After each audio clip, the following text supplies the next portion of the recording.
This is Classics of Liberty from Libertarianism.org and the Cato Institute, narrated by Caleb Brown. Today's classic, Selections from Speeches and Writings on Free Trade by Richard Cobden. Richard Cobden is one of history's best proponents of free trade, at the forefront of popular agitation against harmful protectionist policies in his native England during the middle part of the 19th century. A successful businessman deeply committed to liberal ideas, Cobden said in a letter to his brother that he did not intend to dedicate the whole of his life merely to heaping up money, but hoped to pursue more rational and worthy exertions. Still, while he aspired to effect some change in favor of free trade, Cobden was nonetheless reluctant to enter the parliamentary fray, perhaps preferring to continue his advocacy exclusively through his anti-Corn Law League. Cobden's friends prevailed over this apparent resistance, and he began his career in the House of Commons in 1841. In the following selections from his speeches and writings, Cobden confronts the fallacies that surround free trade even today.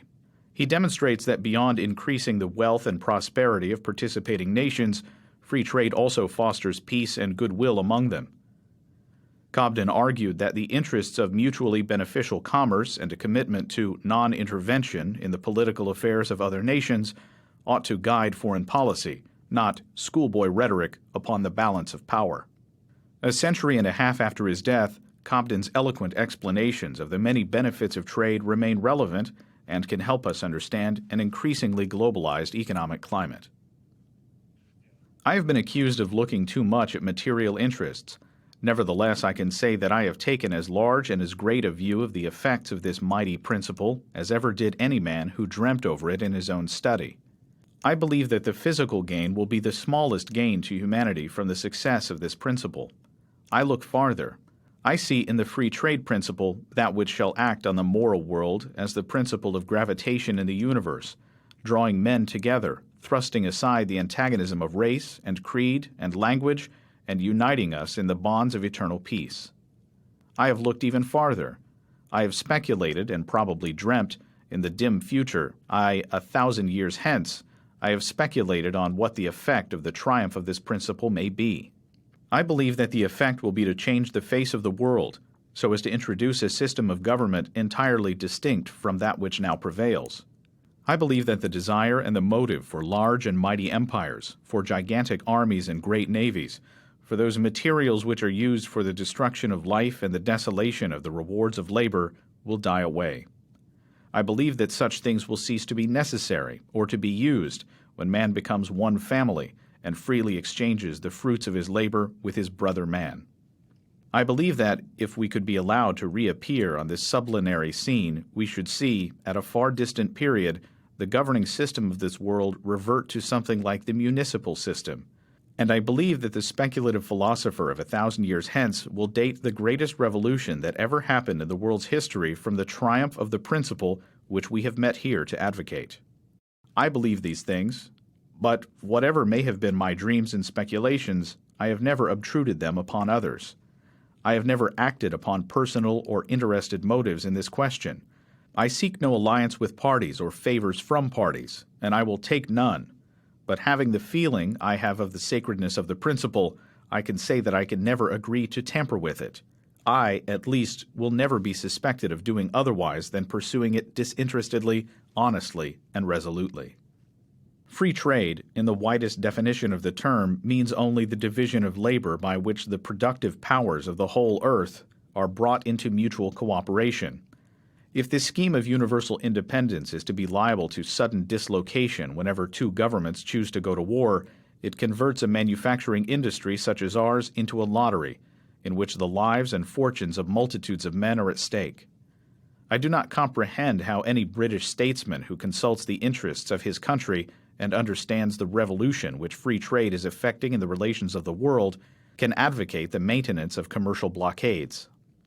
If I shared their views, I would shrink from promoting the indefinite growth of a population whose means of subsistence would be liable to be cut off at any moment by a belligerent power, against whom we should have no right of resistance or even of complaint. It must be in mere irony that the advocates of such a policy as this ask, of what use would our Navy be in case of war if commercial blockades were abolished? Surely, for a nation that has no access to the rest of the world but by sea, and a large part of whose population is dependent for food on foreign countries, the chief use of a navy should be to keep open its communications, not to close them. I will only add that I regard these changes as the necessary corollary of the repeal of the navigation laws, the abolition of the Corn Laws, and the abandonment of our colonial monopoly. We have thrown away the scepter of force to confide in the principle of freedom, uncovenanted, unconditional freedom. Under the new regime of our national fortunes have prospered beyond all precedent. During the last 14 years, the increase in our commerce has exceeded its entire growth during the previous 1,000 years of reliance on force, cunning, and monopoly. This should encourage us to go forward in the full faith that every fresh impediment removed from the path of commerce, whether by sea or land, and whether in peace or war, will augment our prosperity. At the same time, it will promote the general interests of humanity. It will suffice on this head if we observe that to enable any one of our manufacturers to conduct the simplest branch of his mechanical and chemical industry, it is requisite that he be duly supplied with materials, the growth of every corner of the globe. The commonest printed calico, worn by the poorest peasant's wife, is the united product of 4 quarters of the earth. The cotton of America, the indigo of Asia, the gum of Africa, and the madder of Europe must all be brought from those remote regions, and be made to combine with 50 other as apparently heterogeneous commodities by ingenious arts and processes, the results of 10,000 philosophical experiments, and all to produce a rustic's gown piece. Whilst such are the exigencies of manufacturing industry, binding us in abject dependence upon all the countries of the earth, may we not hope that freedom of commerce, as an exemption from warfare, will be the inevitable fruits of the future growth of that mechanical and chemical improvement, the germ of which has only been planted in our day. Need we add one word to prove that Russia could not, unless she were to discover another chemistry which should wholly alter the properties of matter, at the same time seclude herself from the trade of the rest of the world and become a rich and great manufacturing or commercial nation? Wherever a country is found to favor foreign commerce, whether it be the United States, Russia, Holland, China, or Brazil, we speak only of commercial nations and, of course, do not include France, it may infallibly be assumed that England partakes more largely of the advantages of the traffic than any other state. And the same rule will continue to apply to the increase of the commerce of the world in whatever quarter it might be, so long as the British people are distinguished by their industry, energy, and ingenuity, and provided that their rulers shall keep pace in wise reforms and severe economy with the governments of their rivals. It follows then that with reference to trade, there can be no ground of apprehension from Russia. If that people were to attempt to exclude all foreign traffic, they would enter at once upon the high road to barbarism, from which career there is no danger threatened to rich and civilized nations. If, on the other hand, that state continued to pursue a system favorable to foreign trade, then England would be found at Constantinople, as she has already been at St. Petersburg, reaping the great harvest of riches and power from the augmentation of Russian imports. By far, the greatest proportion of the writers and speakers upon the subject of the power of Russia either do not understand or lose sight of the all-important question: what is the true source of national greatness? If government desires to serve the interests of our commerce, it has but one way. War, conquest, and standing armaments cannot aid, but only oppress trade. Diplomacy will never assist it. Commercial treaties can only embarrass it. The only mode by which the government can protect and extend our commerce is by retrenchment, and a reduction of the duties and taxes upon the ingredients of our manufactures and the food of our artisans. I believe that the progress of freedom depends more on the maintenance of peace, the spread of commerce, and the diffusion of education than upon the labors of cabinets or foreign offices.